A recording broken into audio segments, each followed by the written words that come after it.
Hello guys, welcome to our channel Cino stories.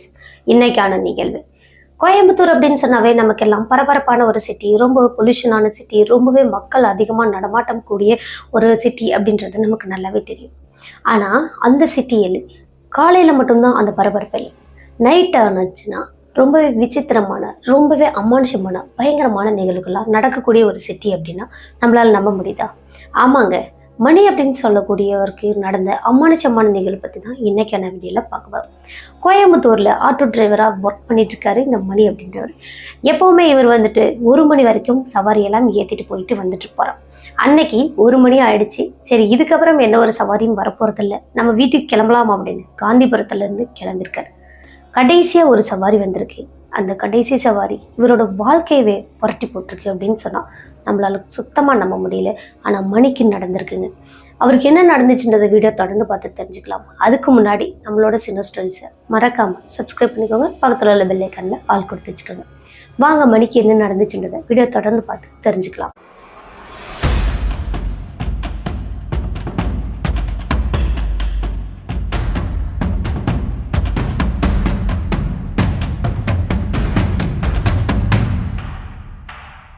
மணி அப்படின்னு சொல்லக்கூடிய இந்த ஆட்டோ டிரைவர் அவரோட சொந்தமான ஆட்டோ தாங்க. இவர் பகல் ஃபுல்லாகவே எந்த ஒரு சவாரியுமே மிஸ் பண்ணாமல் ஓட்டக்கூடியவருங்க. இவருக்கு காசு அதிகமாக தேவைப்படுது அப்படின்றதுனாலேயே நைட் எல்லாம் 1 மணினாலும் சவாரி போவாராம். அதே மாதிரி நைட்டில் அன்டைமில் யாராவது சவாரிக்கு கூப்பிட்டா கூட இவர் போவாராம்.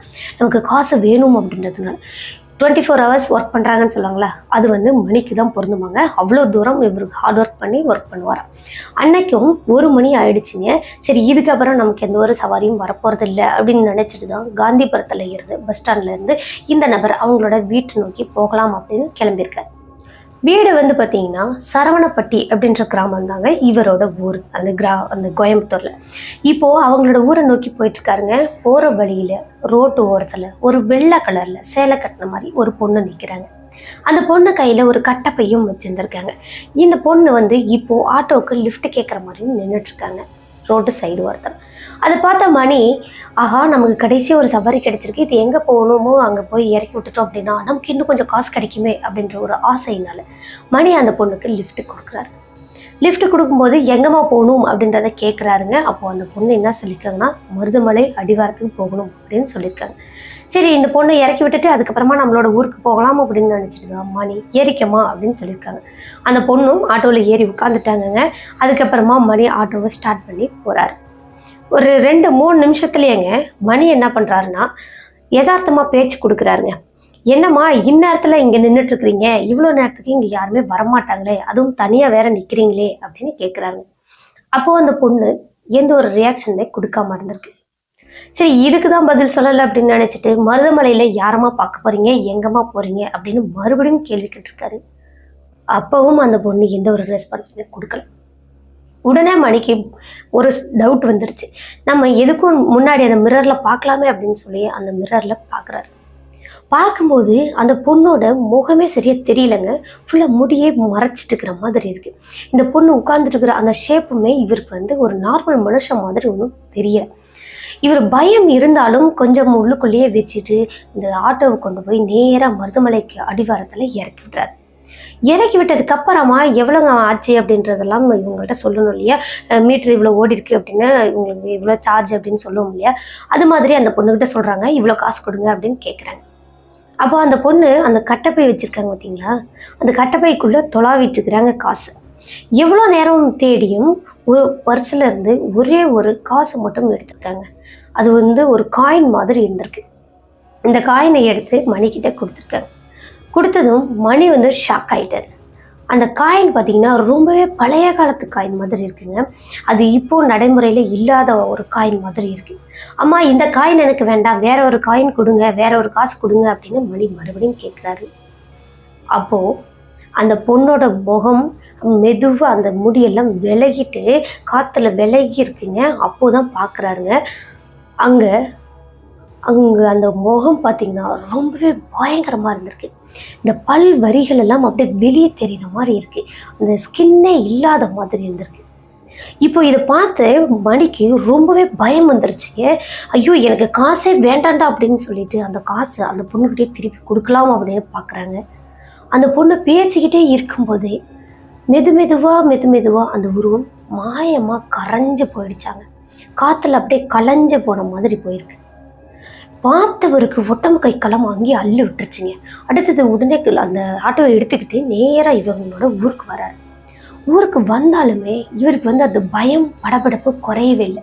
நேராக வீட்டுக்கு முன்னாடி ஆட்டோவை நிறுத்திட்டு வேக வேகமாக வீட்டுக்குள்ளே கதவை தட்டி போகிறார். உள்ளே போகும்போதும் இவர் பாக்கெட்டில் தான் அந்த காயின் இருந்திருக்குங்க. அந்த காயினை எடுத்து அந்த முன்னாடியே உள்ள அந்த டேபிள் மேலே வச்சுட்டு உள்ளே போயிட்டு முகம் கைக்கெல்லாம் கழுவிட்டு மறுபடியும் பார்க்குறாரு. அந்த காயின் அங்கே தான் இருக்குது. சரி இங்கே தான் இருக்குது, நம்ம காலையில் இது என்ன ஏதுன்னு கேட்டு நம்ம வேறு யார்ட்டையாவது ஒப்படைச்சிடலாம் அப்படின்னு நினச்சிட்டு இங்கே மாடி அவங்களோட டோரெல்லாம் மெயின் டோர்லாம் லாக் பண்ணிவிட்டு அதன் பிறகு போய் பெட்ரூமில் படுத்திருக்காரு. படுத்து நல்லா தூங்கிட்டாராங்க. மணி எப்படியும் ஒரு 3-4 மணி இருக்குமாங்க. அவ்வளோ நேரத்துக்கு திடீர்னு இவங்களோட ஹாலில் ஏதோ சத்தம் அந்த சத்தம் காயினை கீழே விழுந்தா சவுண்டு கேட்கும்ல, அந்த மாதிரி கேட்டிருக்குங்க. உடனே இவர் ஆழ்ந்த தூக்கத்தில் இருந்தவர் டக்குன்னு எந்திரிச்சிட்டு பார்க்குறாருங்க. அந்த ஹாலில் இவர் வச்ச அந்த காயின் அந்த டேபிள் மேலே இல்லை, அதுக்கு பதிலாக கீழே விழுந்து கிடக்கு. என்னடா காயின் கீழே விழுந்து கிடக்க, இது வாய்ப்பே இல்லையே அப்படின்னு நினச்சிட்டு அங்கே மணி மெதுவாக எழுந்து வெளியே வர்றாங்க. வெளியே வந்து பார்த்தா அந்த காயினுக்கு பக்கத்தில் ஏதோ ஒரு உருவம் உட்கார்ந்துட்டு இருக்கிற மாதிரி இருக்குங்க. அந்த காயினை பொறுக்கிறதுக்கு உட்கார்ந்துட்டு இருக்கிற மாதிரி இருக்குங்க. பார்த்தவருக்கு அள்ளு விட்டுருச்சுங்க. கத்துன்னு கத்திருக்காரு. அதன் பிறகு நல்லா கத்துனதுக்கு அப்புறமா அவங்களோட மனைவியெல்லாம் எழுந்துட்டாங்க. உடனே லைட்டெல்லாம் போட்டுட்டாங்க. ஏங்க என்னங்க ஆச்சு, எதுக்குங்க கத்துறீங்க, என்னங்க அப்படின்னு அவங்க மனைவி பதறிட்டு கேட்குறாங்க. மணி அப்படியே பேயறிஞ்ச மாதிரி நின்றுட்டு இருக்காருங்க. எந்த ஒரு வார்த்தையுமே பேசாமலே இருந்திருக்காரு. ஏங்க என்னங்க அப்படின்னு அவங்க மனைவி தட்டி அதன் பிறகு அவரோட சுயநினைவுக்கு வந்திருக்காரு. வந்ததுக்கு அப்புறமா என்னங்க எதுக்குங்க என்னத்துக்கு கத்துறீங்க, ஏன் இங்க நின்றுட்டு இருக்கீங்க அப்படின்னு கேட்குறாங்க. அப்போ மணி அவசரமா அந்த ஹாலையே சுத்தி பார்க்குறாருங்க. பார்த்தா அந்த காயின் இவர் ஆல்ரெடி டேபிள் மேலே வச்சார் பார்த்தீங்களா, அதே டேபிள் மேலே தான் இருக்கு. இப்போ அங்கே எந்த உருவமுமே இல்லை.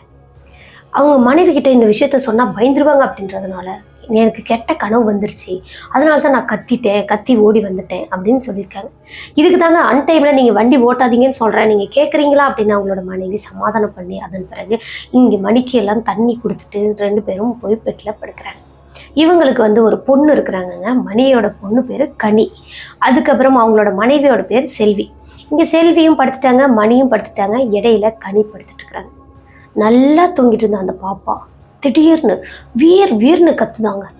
கத்துன்னு கத்திட்டே இருக்குது. அதுவும் கண்ணை திறக்கவே இல்லை, கண்ணை இறுக்கி மூடிட்டே கத்திட்டு இருக்கு. என்னடா பொண்ணு இப்படி கத்திட்டு இருக்கிறாளே அப்படின்னு இவங்களும் எவ்வளவோ சமாதானம் பண்றாங்க. கண்ணை திறப்பாப்பான்னு சொல்றாங்க. அந்த பொண்ணு கண்ணை திறக்காமலே கத்திட்டே இருக்கு. இவங்களோட மனைவி இதுக்கு தாங்க நான் சொல்றேன், நீங்க கேட்குறீங்களா, நீங்களும் கெட்ட கனவு கண்டு பயந்து போயிட்டீங்க, பிள்ளையும் பயந்து போச்சு அப்படின்னு அவங்களோட மனைவி திட்டிக்கிட்டே நேராக இவங்களோட சாமி ரூமுக்கு போறாங்க. அங்க போய் திருநீர்லாம் எடுத்துட்டு வச்சதுக்கு அப்புறமா அந்த பொண்ணு நார்மலா தூங்குறாங்க. ஆனா கண்ணை திறக்கவே இல்லை. சரி தூங்குறாளே அப்படின்னு அவங்களும் விட்டுட்டாங்க. அடுத்து மணியும் படுக்கிறாரு. இவருக்கு தூக்கமே வரல. உருண்டு படுக்கிறாரு. அந்த காயின் கொடுத்தது யாரா இருக்கும், இந்த காயின் என்ன காயினா இருக்கும், இது என்ன பண்றது, காலையில யார்கிட்ட கேட்கறது அப்படின்ற குழப்பத்தோடையே அன்னைக்கு தூங்காமலே இருந்திருக்காரு. அடுத்த நாள் காலையில விடிஞ்சதுக்கு அப்புறமா இந்த நபர் பெட்ரூம்ல இருந்து மெதுவா நேரா எங்க வராருன்னு பார்த்தீங்கன்னா அந்த டேபிள் மேல உள்ள காயின் கிட்ட தான் வராரு. அங்க பார்க்கும்போது அந்த காயின் அங்க இல்லைங்க, எங்க போச்சுன்னு தெரியல. உடனே பாப்பாவே இதை எடுத்துருப்பாளோ அப்படின்னு நினைச்சிட்டு கனி அங்கதான் விளையாடிட்டு இருக்கிறாங்க. அந்த பொண்ணுக்கு ஒரு 7 வயசு. இந்த பொண்ணு அங்கதான் விளையாடிட்டு இருக்கும்போது பாப்பா இங்க இருந்து அந்த காசு எடுத்தியா அப்படின்னு கேக்குறாங்க. ஆமாப்பா இதோ இங்கதான் வச்சு விளையாடிட்டு இருக்கிறேன் அப்படின்னு காட்டுறாங்க. அதன் பிறகு அப்பா அந்த பாட்டி யாருப்பா அப்படின்னு கேக்குறாங்க. எந்த பாட்டிமா, யாருமா அப்படின்னு கேக்குறாங்க. அப்போ அப்பா உங்க ஆட்டோல தான்ப்பா அந்த பாட்டி உட்கார்ந்துருந்தாங்க, அவங்க எனக்கு இந்த காசையும் கொடுத்தாங்கப்பா, அது கூடவே எனக்கு பூவும் கொடுத்தாங்கப்பா அப்படின்னு சொல்றாங்க. பூ கொடுத்தாங்களா அப்படின்னு அப்போதான் இங்க மணிக்கு இன்னொரு ஞாபகம் வருதுங்க. இவர் ஆட்டோல ஏறி அந்த மருதமலை அடிவாரத்துல இறங்கும் போது அவ்வளோ ஒரு மல்லிகைப்பூ மனம் வந்துச்சாங்க. பயங்கரமான வாசமா இருந்துச்சான். இப்போ அந்த பொண்ணு மல்லிகைப்பூ கொடுத்தாங்க அப்படிங்கும்போது இவருக்கு பயங்கரமா நடுங்கி போயிட்டாராங்க. யாருமா கொடுத்தாங்க, இங்கே வா என்னை காட்டு, அங்கே வந்து காட்டு அப்படின்னு அவங்களோட பொண்ணை கூட்டிகிட்டு போகிறாருங்க. அப்போ அவங்களோட பொண்ணு நேராக ஆட்டோ கிட்ட தான் போகிறாங்க. போயிட்டு அப்பா இங்கே தான்ப்பா உட்காந்துட்டு இருக்கிறாங்க, உனக்கு தெரியலையாப்பா, அதோ இந்த பாட்டி தான்ப்பா கொடுத்தாங்க அப்படின்னு சொல்கிறாங்க. அப்போது இங்கே மணி நல்லாவே உத்து உத்து பார்க்குறாருங்க. அவருக்கு யாருமே தெரியல. ஆனால் இவங்களோட பொண்ணு வந்து அந்த பாட்டிக்கிட்ட பேசுகிற மாதிரி, பாட்டி நீங்கள் தானே கொடுத்தீங்க அப்படின்னு கேட்குறாங்க. இப்போது மணி வேகமாக அந்த கனின்ற பொண்ணை கூட்டிக்கிட்டு வேகமாக வீட்டுக்குள்ளே வந்துட்டு, அங்கே யாருமே இல்லை பாப்பா, உனக்கு யாராவது தெரியுறாங்களா அப்படின்னு கேட்கும்போது, ஆமாப்பா அங்கே ஒருத்தவங்க உட்காந்துருக்குறாங்க, அவங்க தான் எனக்கு பூ கொடுத்தாங்க, அதோ இந்த பூ தான்ப்பா அப்படின்னு கையில் எடுத்து காட்டுறாங்க. அவ்வளோ ஒரு ஃப்ரெஷ்ஷாக இருந்துச்சாங்க அந்த பூ. சுத்தமாக இவரால் நம்பவே முடியலங்க. இந்த பொண்ணையும் நம்ப முடியல, அங்கே ஆட்டோவில் இருக்குது அப்படின்றதையும் நம்ப முடியல. ஆனால் வேறு வழி கிடையாது. இந்த பொண்ணு வந்து சின்ன பொண்ணு, இந்த பொண்ணு எங்கேயும் போய் மளிகை மூலம் வாங்கிறது வாய்ப்பே கிடையாது. இப்போ கொடுத்தாங்க அப்படின்னும் போது கொஞ்சம் நம்பிக்கையாக இருந்திருக்காரு, பயத்தோடு இருந்திருக்காரு. அதன் பிறகு பாப்பா இனிமேல் நீ வெளியவே போகக்கூடாது சரியா அப்படின்னு மிரட்டிட்டு அதுக்கப்புறமா இங்கே மணி போயிட்டு குளிக்கிறாருங்க. மணியும் குளித்து முடிச்சுட்டு அதுக்கப்புறமா ரெடியாகி போகிறாருங்க ஆட்டோவை எடுத்துக்கிட்டு போனாலுமே இவருக்கு அந்த யோசனைகள் இருந்துகிட்டே இருந்திருக்கு. ஒருவேளை இந்த காயினை நம்ம யாருக்கிட்ட இருந்து வாங்கணும்னு நமக்கு தெரியலன்னா என்ன பண்ணுறது, இந்த காயின் ஒரு அமனுஷத்தோட உருவமாக இருந்தால் என்ன பண்ணுறது அப்படின்ற அளவுக்கு பயங்கரமாக யோசனையோடு தான் போயிருக்காரு. அங்கே போயிட்டு இவங்களோட ஃப்ரெண்ட்ஸோட நின்று பேசிகிட்டு இருக்காருங்க. அப்போவும் இந்த காயின் பற்றின ஞாபகங்கள் அவருக்கு இருந்தாலும் ஃப்ரெண்ட்ஸுக்கிட்ட யார்ட்டும் கேட்கல. கொஞ்ச நேரத்துக்கு அப்புறம் அதை மறந்துட்டாருங்க. அடுத்தடுத்த சவாரிகள் வந்திருக்கு. இவரும் நல்லபடியாக அன்னைக்கு சவாரியெல்லாம் முடிச்சிருக்காரு. ஓரளவுக்கு வருமானத்தையும் பார்த்துட்டார். சரி இதுக்கப்புறம் நம்ம வீட்டுக்கு கிளம்பலாம் அப்படின்னு அன்னைக்கு நைட்டு கிளம்பும்போது தான் இவருக்கு மறுபடியும் அந்த காயினை பற்றின அந்த ஞாபகங்கள் வந்திருக்கு. இந்த காயினை நம்ம பாக்கெட்லேயே வச்சு சுற்றுறோமே, என்ன பண்ணுறது ஏது பண்ணுறது அப்படின்னு ஒரு குழப்பத்தோடையே அன்னைக்கு ஆட்டோவில் போயிட்டுருக்காரு. சேம் அதே இடங்க, அந்த இடத்துல அதே உருவம் நின்றுட்டுருக்குங்க, அதே கட்டப்பையோடு. இப்போ மணிக்கு எப்படி இருக்கும், ஒட்டமெல்லாம் அப்படியே கொஞ்ச நேரத்தில் செலுத்து போயிச்சாங்க. ஃபுல்லாக வேர்க்கிற மாதிரியான ஃபீல் ஆகிட்டார். அதுக்கப்புறமா இந்த நபர் அவங்களுக்கு லிஃப்ட் கொடுக்காமல நேராக ஸ்பீடாக வண்டி எடுத்துக்கிட்டு போயிட்டாரு. அந்த உருவத்தை தாண்டி கொஞ்சம் தூரம் போனதுக்கு அப்புறமா தான் இவருக்கு கொஞ்சம் நிம்மதியாக இருந்திருக்கு. இன்றைக்கி நம்ம அந்த உருவத்தை ஏற்றுக்கவே இல்லை அப்படின்னு. அடுத்தது இவங்களோட ஊர் பக்கம் போயிட்டாருங்க. ஊருக்கு போனதுக்கப்புறம் ஆட்டோவில் நிறுத்திட்டு நேராக இவங்களோட வீட்டுக்குள்ளே போகிறாரு. வீட்டுக்குள்ளே போயிட்டு அன்றைக்கி சாப்பாடெலாம் ஏற்கனவே சாப்பிட்டாருங்க. இவரும் நேராக பெட்ரூமில் போய் படுக்கிறாருங்க. இவரோட பேக்கெட்டில் அந்த காயின் அப்படியே தான் இருக்குது. சட்டையை மட்டும் கழட்டி ஹாலில் மாட்டிட்டு இவர் போய் பெட்ரூமில் படுத்துட்டார். படுத்தவர் நல்லா தூங்கிட்டாராங்க. மணி எப்படின்னு பார்த்தீங்கன்னா ஒரு 3 மணி பக்கமாக இருக்குமாங்க. அவ்வளோ நேரத்துக்கு இவர் படுத்துருக்கிற அந்த ரூம் ஃபுல்லாகவே மல்லிகைப்பூ மணமாக இருக்குதாங்க. பயங்கரமான வாசனையாக இருந்திருக்கு. இவருக்கு திடுக்குன்னு தூக்கி போட்டுருச்சுங்க. என்னடா திடீர்னு இந்நேரத்தில் வந்து மல்லிகைப்பூ வாசனைக்குது, அதுவும் பயங்கரமான வாசனையாக இருக்கே அப்படின்னு இந்த நபர் எழுந்து உட்காந்து பார்க்குறாருங்க. அந்த ரூம் ஃபுல்லாக சுற்றி பார்க்குறாருங்க. இவங்களோட வீட்டில் மல்லிகைப்பூ எதுவுமே கிடையாது, செடி கூட கிடையாது. இப்போ இந்த மனம் எங்கேருந்து வருதுன்னு இவருக்கு ஒன்றுமே புரியல. மனம் பயங்கரமாக வாசனையாக இருக்க இந்த நபரால் அந்த பெட்ரூம்குள்ளே இருக்கவே முடியலங்க. நேராக எழுந்திரிச்சு ஹாலுக்கு வராருங்க. ஹாலுக்கு வந்து பார்த்தா இவங்க பொண்ணு அந்த நேரத்தில்ங்க அந்த காயினை வச்சு விளையாடிட்டு இருக்கிறாங்க. எப்படி இருக்கும்? மணிக்கு இவ்வளோதான் பயமே இல்லையாங்க. நல்லா பயந்து போயிட்டாரு. தூக்கி வாரி போட்டுச்சு இவருக்கு. என்ன கனி இந்நேரத்துக்கு இங்கே வந்து விளையாடிட்டு இருக்க, அதுவும் அந்த காயினை வச்சு விளையாடிட்டு இருக்க, யார் உனக்கு இதுக்கு கொடுத்தது, யாருக்கிட்ட இருந்து நீ எடுத்த அப்படின்னு கேட்குறாங்க. அப்போது அந்த பொண்ணு எந்த ஒரு பதிலுமே சொல்லாமல் விளையாடிக்கிட்டே இருக்கு. வேற யாரு கூடயோ பேசிக்கிட்டு விளையாடுற மாதிரி இருக்கு. கனி நான் கேட்குற கேள்விக்கு பதில் சொல்லு, கனின்னு கூப்பிடுறாரு. ஆனால் அதுக்கு பதிலாக பாட்டி இந்த காசை வச்சு என்னென்ன வாங்க முடியும், இந்த காசை நம்ம எதுக்கு யூஸ் பண்ணணும் அப்படின்ற மாதிரி அந்த பொண்ணு பேசிக்கிட்டே இருந்திருக்கு. இவருக்கு பொண்ணுமே புரியல. வேகமாக ஓடி போய் அந்த பொண்ணு அப்படி இழுத்து இவர் தோல் மேலே வச்சுக்கிட்டாருங்க. அடுத்தது அந்த காயின் கீழே விழுது. காயின் வந்து நல்லா கிளியராக இருந்த காயின் கீழே விழுந்ததுமே ஃபுல்லாக ரெட்டாக இருக்கிற மாதிரி இருக்குது. அதாவது பிளட்டாக இருக்கிற மாதிரி இருந்திருக்கு. உடனே வேகமாக அந்த பொண்ணை தூக்கிட்டு பெட்ரூம்க்கு ஓடுறாருங்க. ஓடி போயிட்டு பெட்ரூமில் அந்த பொண்ணை படுக்க வச்சுட்டு அதுக்கப்புறமா ஹாலை பார்க்குறாரு. அப்படி பார்க்கும்போது இவருக்கு இந்த பொண்ணு விளையாட்டுட்டு இருந்துச்சு பார்த்தீங்களா, அந்த இடத்துல ஏதோ ஒரு உருவம் உட்காந்துட்டு இருக்கிற மாதிரி இருக்குங்க. அந்த உருவம் அந்த காயினை வந்து பார்த்துட்டு இருக்கிற மாதிரி இருக்குது. இப்போ இவருக்கு நட்டிங்கே போயிடுச்சாங்க. என்னடா இது, பாப்பா அங்கே உட்காந்துட்டு இருக்கும்போது நமக்கு எதுவுமே தெரியல, இங்கேருந்து பார்க்கும்போது ஏதோ தெரியுதே அப்படின்னு. அப்போ அந்த பொண்ணும் எழுந்து உட்காந்துட்டு, அப்பா அந்த அந்த பாட்டி தான் என்ன விளையாட்டுக்கு கூப்பிட்டாங்க, இப்போ தெரியுதா அங்கே பாரு அங்கே ஒரு பாட்டி அப்படின்னு சொல்லுது.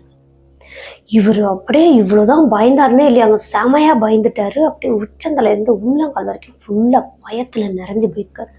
இவங்களோட மனைவி அந்த பக்கம் எதுவுமே தெரியாத மாதிரி படுத்துட்டு இருக்கிறாங்க. பொண்ணுக்கும் இவருக்கு மட்டும் தெரியுற அந்த உருவம் மனைவி இன்னும் பார்த்துருக்காங்களா இல்லையா அப்படின்ற ஒரு குழப்பத்தோடு அன்னைக்கு அந்த பெட்ரூம் கதவை வேகமாக ஓடி வந்து சாத்திட்டு அவங்களோட பொண்ணு மணி 2 பேரும் ஒரு இழுத்து பொத்திட்டு படுத்துட்டாருங்க. இப்போ படுத்ததுக்கு அப்புறமுமே அந்த பொண்ணு உருண்டு படுத்துட்டு இருக்காங்க. அதுக்கப்புறம் ரொம்ப லேட்டாக தான் அந்த பொண்ணு தூங்கியிருக்காங்க. இப்போ மணிக்கு தூக்கமே வரலை. என்னடா இது, நம்ம காயின் வாங்கிட்டு வந்தது மட்டும் இல்லாமல் பேயை நம்ம வந்து வீட்டுக்கே கூட்டிகிட்டு வந்துட்டோம்னு நினைக்கிறோம். நம்ம காசுன்னு போனது நம்ம எவ்வளோ பெரிய தப்பு செஞ்சுருக்கோன்றது இப்போ தான் நமக்கு புரியுது அப்படின்ற மாதிரி குழப்பத்தோட யோசனை பண்ணிட்டு இருக்காரு. இப்படி யோசனை பண்ணிக்கிட்டு இருக்கும்போதே திடீர்னு இவங்களோட பக்கத்தில் பயங்கரமாக ஜில்லுன்னு இருக்கிற மாதிரி இருக்குங்க. இந்த ஏசி காற்று அடித்தா எப்படி இருக்கும் அந்த மாதிரி இருந்திருக்கு. இப்போது இங்கே மணிக்கு அந்த ஏசி காற்று மாதிரி இருக்கிறது குளிர ஆரம்பிச்சிச்சு, பயங்கரமாக நடுங்க ஆரம்பிச்சிச்சு.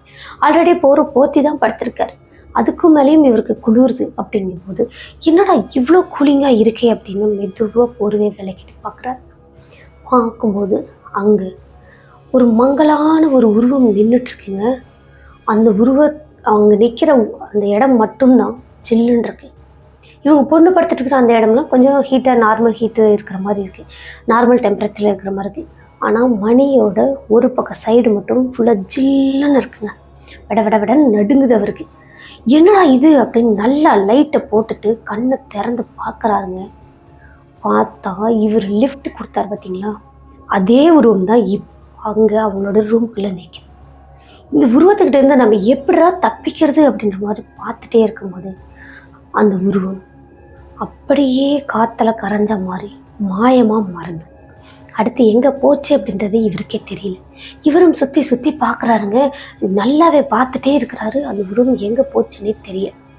சரி எங்கேயோ போயிடுச்சு, இதுக்கப்புறம் நமக்கு எந்த ஒரு பிரச்சனையும் இருக்காது அப்படின்னு நினச்சிட்டு படுக்கிறாரு.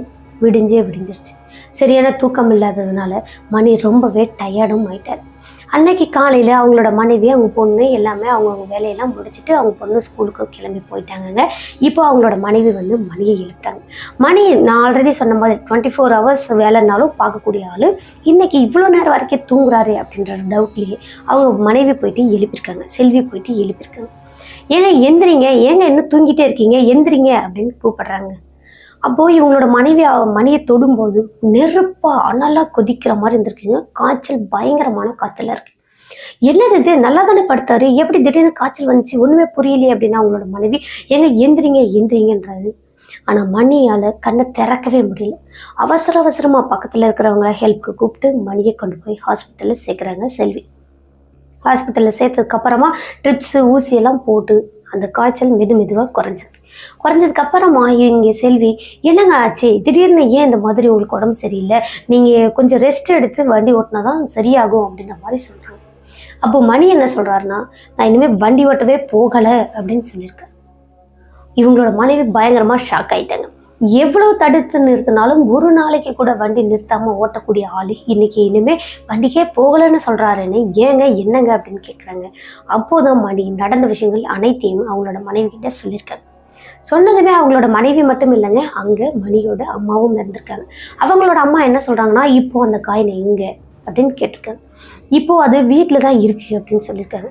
சரி நீ இங்கே ஹாஸ்பிட்டல்லே இரு, நாங்கள் போயிட்டு அந்த காயினை வேறு எங்கேயாவது எடுத்து போட்டுட்டு வேறு ஏதாவது மந்திரங்கள் செய்யணும் அப்படின்னாலும் நாங்கள் பண்ணிட்டு வந்துடுறோம் அப்படின்னு மணிக்கிட்ட சொல்லியிருக்காங்க.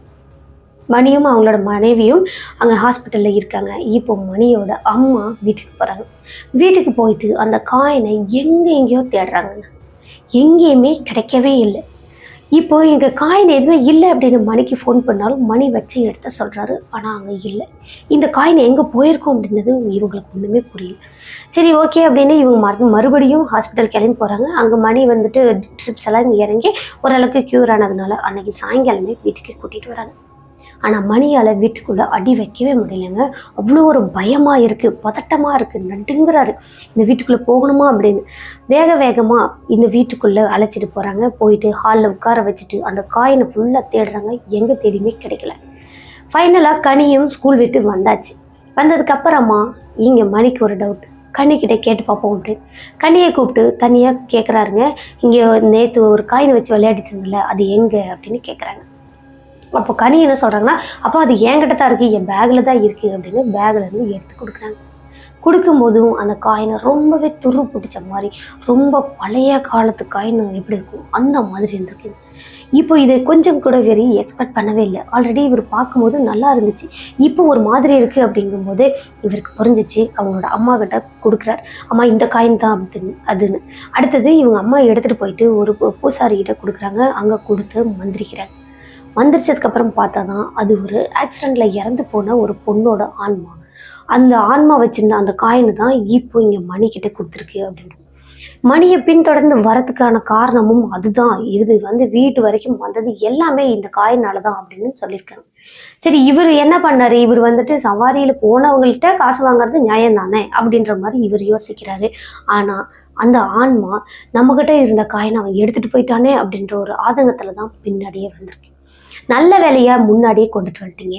இன்னும் கொஞ்ச நாள் விட்டுருந்தீங்க அப்படின்னா கண்டிப்பாக அந்த வீட்டுக்குள்ளேயே அது பர்மனெண்ட்டாக இருந்திருக்கும். யாராவது ஒரு உடம்பு மூலியமாக அது அந்த வீட்லேயே வாழ்ந்துட்டு இருக்கும் அப்படின்ற மாதிரியும் சொல்லியிருக்காங்க. இது சொன்னதுமே அவங்களோட அம்மாவுக்கு தூக்கி வாரி போட்டுச்சு. அவங்களோட அம்மா அடுத்தடுத்து என்ன பண்ணுறது ஏது பண்ணுறதுன்னு எல்லாம் கேட்குறாங்க. அந்த பூசாரி என்ன சொல்கிறாருன்னா, வீட்டுக்கு ஒரு பூஜை ஒன்று பண்ணலாம், மணிக்கும் பயம் இல்லாமல் இருக்கும். இப்போ வீட்டில் கணபதி ஹோமம் பண்ணணும் அப்படின்னா எல்லாருக்குமே பிரச்சனை இல்லாமல் வீடு சுபிச்சமாக இருக்கும் அப்படின்ற மாதிரி சொல்லியிருக்காரு.